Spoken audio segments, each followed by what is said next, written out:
দশম গ্রেডে বেতনসহ ৩ দফা দাবিতে সারা দেশের মতো চাঁদপুরেও সরকারি প্রাথমিক বিদ্যালয়ের সহকারী শিক্ষকদের কর্মবিরতি চলছে।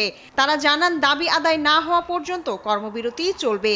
এদিকে দ্রুত দাবিগুলো বাস্তবায়ন করে বার্ষিক পরীক্ষা ও বৃত্তি পরীক্ষার জন্য ক্লাস চালু করতে সরকারের প্রতি আহ্বান জানায় শিক্ষার্থীরা। সরকার যেন আমাদের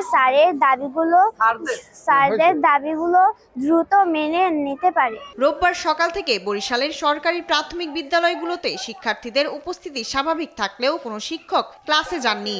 এতে অভিভাবকরা তাদের সন্তানদের নিয়ে চিন্তায় পড়েছেন। শান্তিপূর্ণ কর্মসূচিতে পুলিশ লাঠিচার্জ এবং সাউন্ড গ্রেনেড চালায়, এতে আমাদের অনেক টিচার আহত হয়। শিক্ষকদের কর্মবিরতি এটা তো আমাদের জানা ছিল না। আমরা তো সকালে পরিস্থিতি নিয়ে বাচ্চাদের নিয়ে আসছি স্কুলে, এখন এসে দেখি কর্মবিরতি। ময়মনসিংহের সরকারি প্রাথমিক বিদ্যালয়ের সহকারী শিক্ষকরা জানান, দাবি আদায় এবং আহতদের উপর হামলার বিচার না হওয়া পর্যন্ত কর্মবিরতি চালিয়ে যাবেন। সরকারি শিক্ষকরা যদি ক্লাসে না যান, না হলে তো কোনোভাবেই মান উন্নয়ন শিক্ষার কোনোভাবেই সম্ভব না। দাবি আদায় ও শাহবাগে পুলিশি হামলার প্রতিবাদে চট্টগ্রামে সরকারি প্রাথমিক বিদ্যালয়ে পাঠদান বন্ধ রয়েছে।